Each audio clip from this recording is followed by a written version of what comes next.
मित्रांनो नमस्कार, मी सूर्यकांत आपल्या सर्वांचं पुन्हा एकदा सरचे स्वागत करतो भारत ॲग्री मराठी युट्यूब चॅनलमध्ये। तुम्ही भारत ॲग्री मराठी युट्यूब चॅनलला जो प्रतिसाद दिलेला आहे, तुमच्यामुळेच हा युट्यूब चॅनल 1,00,000 सबस्क्रायबरचा टप्पा पूर्ण करून पुढची वाटचाल करत आहे। खरंच मी तुमचा मनापासून आभारी आहे। तुमची साथ, तुमचा प्रतिसाद असाच माझ्यासोबत पुढील भविष्यामध्ये देखील राहील अशा आशा मी या ठिकाणी व्यक्त करतो। मित्रांनो, आजच्या व्हिडिओमध्ये आपण हरभरा लागवडीबद्दल या ठिकाणी माहिती जाणून घेणार आहोत। मी तुम्हाला हरभरा लागवडीसाठी रब्बी 2023 साठी काही सुधारित जातींची या ठिकाणी नावे सांगणार आहेत आणि त्यांची वैशिष्ट्ये देखील आपण या ठिकाणी पाहणार आहोत। तुम्ही जर हरभरा पिकाची लागवड करणार असाल तर तुमच्यासाठी हा व्हिडिओ खूप महत्त्वाचा ठरणार आहे। व्हिडिओ शेवटपर्यंत पहा। व्हिडिओच्या शेवटी तुमच्या प्रतिक्रिया तुम्ही कमेंट्स बॉक्समध्ये आम्हाला विचारू शकता। चला तर वेळ न घालवता आजच्या व्हिडिओला सुरू करूया। तुम्ही ती एक ओळ ऐकलीच असेल की शुद्ध बीजापोटी फळे रसाळ गोमटी। होय, तुम्ही जर बियाण्यांची निवड चांगली केली म्हणजे आपल्या वातावरणाला अनुकूल, आपल्या जमिनीला अनुकूल किंवा त्या बियाण्यांवरती चांगल्या प्रकारे बीज प्रक्रिया केली, मग त्याची पेरणी केली तर नक्कीच तुम्हाला फायनल रिझल्ट चांगले मिळणार आहेत। बरेच शेतकरी या ठिकाणी दुर्लक्ष करतात, मिळेल ते मार्केटमधून बियाणं खरेदी करून हव्या त्या पद्धतीने पेरून टाकतात। हव्या त्या पद्धतीने मी का म्हणतोय, कारण त्या ठिकाणी आपण बीज प्रक्रिया करत नाही। तर पेरणीची खूप घाई आपल्याला असते, ती घाई करू नका। थोडंसं पूर्वनियोजन करा, चांगल्या पद्धतीने पेरणी करा आणि म्हणजेच तुम्हाला पुढे जाऊन कीड रोगांचा किंवा खत व्यवस्थापनाचा खर्च कमी करून चांगलं उत्पादन घेता येणार आहे। आपण हरभऱ्यांच्या वाणांची या ठिकाणी दोन प्रकारामध्ये विभागणी करणार आहोत। एक म्हणजे देशी वाण आणि दुसरे म्हणजे काबुली वाण। देशी वाणांमध्ये या ठिकाणी तुम्हाला सांगायचं झालं तर दिग्विजय हे एक अतिशय उत्कृष्ट वाण आहे, ज्याचं सरासरी म्हणजे ऍव्हरेज म्हणजे उत्पादन जर पाहिलं तर 7 ते 8 क्विंटल तुम्हाला एकरी उत्पादन मिळतं। याचा पिकाचा कालावधी जर पाहिला तर 110 दिवसांचा आहे आणि हे जे वाण आहे ते खास करून मर रोगास, तसेच करपा, उष्णता किंवा ब्लाइट किंवा कमी पाणी जर तुमच्याकडे असेल तर अशा वेगवेगळ्या परिस्थितींसाठी हे प्रतिकारक वाण आहे आणि सहनशील वाण आहे। त्यामुळे आपला खर्च कमी या ठिकाणी होतो आणि उत्पादन मेंटेन राहतं त्या ठिकाणी। यानंतर देशी वाणामध्ये दुसरं वाण असतं ते म्हणजे विजय हे वाण। विजय वाण जर आपण पाहिलं तर आपली शेती जर कोरडवाहू असेल तर तुम्हाला 8 क्विंटल प्रति एकरी उत्पादन मिळतं किंवा तुम्ही जर बागायती करत असाल तर 15 ते 16 क्विंटल प्रति एकरी इतकं उत्पादन देखील तुम्हाला मिळू शकतं। याचा कालावधी जर आपण पाहिला तर हे वाण जे आहे ते 105 पासून 110 दिवसांपर्यंत आहे। या वाणाची विशेषता पाहिली तर पाण्याचा ताण सहन करण्याची शक्ती या वाणामध्ये जास्त आहे। हे वाण जे आहे ते मर रोगासाठी प्रतिकारक वाण आहे। वाण थोडंसं बुटका आहे, पसरट वाण आहे आणि ह्याचे पाने, घाटे तसेच जे दाणे आहेत ते आपल्याला मध्यम स्वरूपाचे दिसतात, म्हणजे मध्यम आकाराचे आहेत।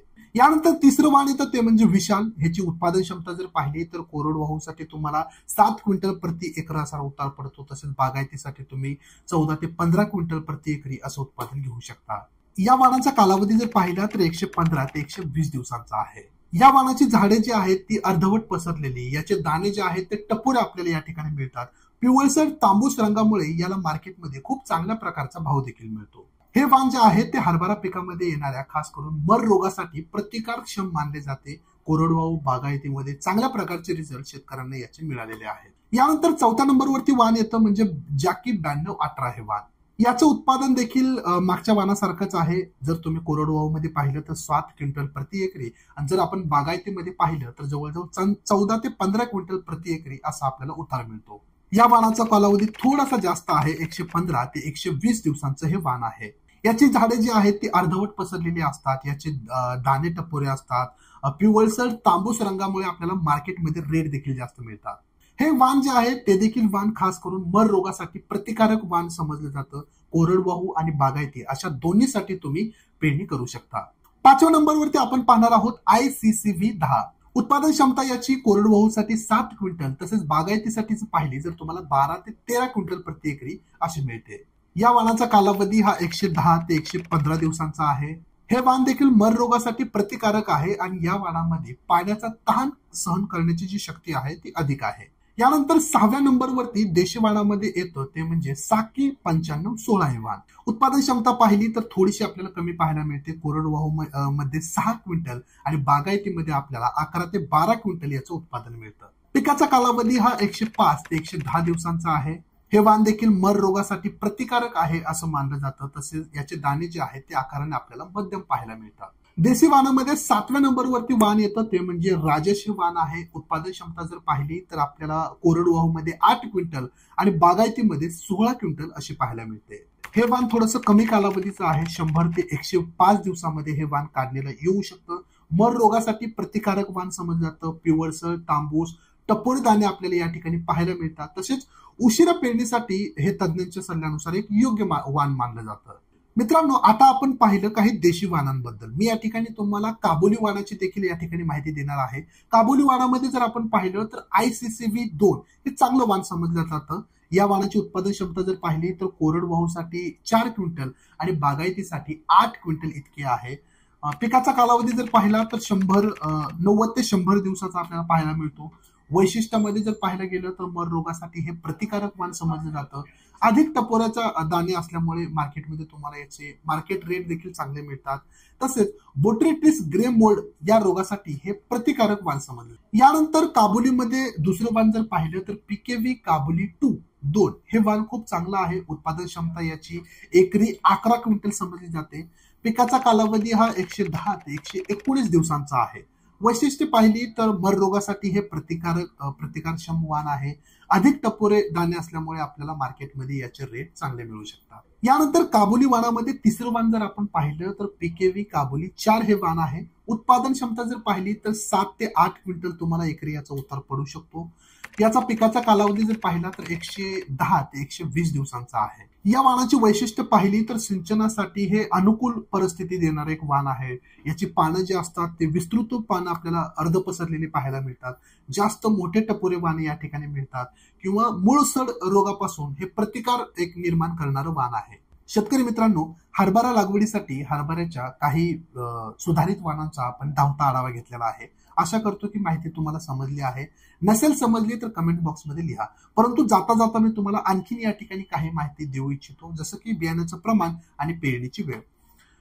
प्रकारानुसार बियाणे प्रमाण वेगवेगळं आहे. जर तुम्ही लहान दाण्याकरता पेरणी करत असाल, जसं की तुमच्याकडे जर विजय, विशाल, दिग्विजय, ICCV10, राजस, साकी 9516 अशी लहान दाण्याची वाण असतील तर तुम्हाला एकरी 20 ते 25 किलो बियाणे घेणं गरजेचं आहे.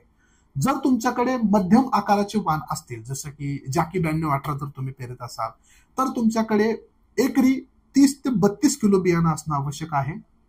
तुम्ही जर काबुली वाणांची पेरणी करणार असाल, जसं की मी आता वाणांची नावं सांगितली की ICCV2, PKV काबुली 2 किंवा PKV काबुली 4 अशा वाणांची तुम्ही निवड करत असाल तर तुमच्याकडे 40 ते 50 किलो बियाणं एकरी असणं आवश्यक आहे. आणखीन एक सर्वात महत्वाचा मुद्दा म्हणजे पेरणी नेमकी कधी करायची, पेरणीची योग्य वेळ कोणती आहे. जर तुम्ही कोरडवाहू पेरणी करत असाल तर तुम्ही 20 ऑक्टोबर पासून 15 नोव्हेंबरच्या आत पेरणी करणं खूप गरजेचं आहे. आणि जर तुम्ही बागायतीसाठी पेरणी करत असाल तर तुम्हाला 15 नोव्हेंबर पर्यंत पेरणी आटपून घ्यायची आहे. याच्या पुढे जाऊन जर आपण पेरणी कशा प्रकारे करावी, पेरणीचं अंतर कसं ठेवावं हे जर पाहिलं तर देशी वाणांकरता आपल्याला 2 ओळीमधील अंतर 30 सेंटीमीटर ठेवायचं आहे आणि 2 रोपांमधील झाडांमधील अंतर आपल्याला 10 सेंटीमीटर ठेवायचं आहे. जर तुम्ही काबुली वाणांची निवड करत असाल, काबुली वाणाची पेरणी करत असाल तर तुम्हाला 2 ओळीतील अंतर हे 45 सेंटीमीटर आणि 2 रोपांतील अंतर, 2 झाडातील अंतर हे 10 सेंटीमीटर ठेवायचं आहे. शेतकरी मित्रांनो, स्पेसिंग मेंटेन ठेवणं खूप गरजेचं आहे. आपण जर दाट पेरणी केली, असं होत नाही की दाट पेरणी केल्यानंतर जास्त उत्पादन येतं. त्या रोपाला त्या वाणानुसार एक खेळती जागा असणं आवश्यक खूप आहे. शेतकरी मित्रांनो, जाता जाता माझी तुम्हाला यंदाच्या रब्बी हंगामामध्ये पेरणी करताना एक कळकळीची विनंती आहे. मित्रांनो, बीज प्रक्रिया नक्की करा. बीज प्रक्रियासाठी खूप कमी अट्टहास आहे, खर्च खूप कमी आहे, परंतु फायदे पेरणी केल्यानंतर तुम्हाला दिसतात की तुमच्या रानामध्ये मररोग कमी दिसेल, परंतु इतर रानामध्ये मररोग जास्त दिसेल.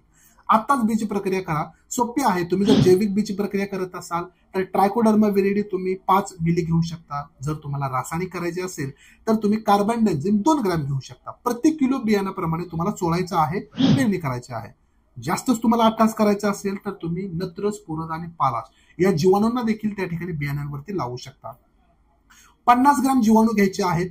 तुम्हाला गुळाच्या थंड द्रावणामध्ये हे 50 ग्रॅम जीवाणू 10 किलो बियाण्यांवरती लावायचे आहेत.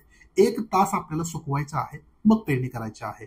तुम्ही जर हे दुसरे आणखीन जर प्रक्रिया केली, बीज प्रक्रिया केली तर नक्कीच तुम्हाला गॅरंटेड रिझल्ट मिळणार आहे. आशा करतो दिलेली संपूर्ण माहिती तुम्हाला या ठिकाणी समजली आहे. माहिती समजली नसेल तर काळजी करू नका.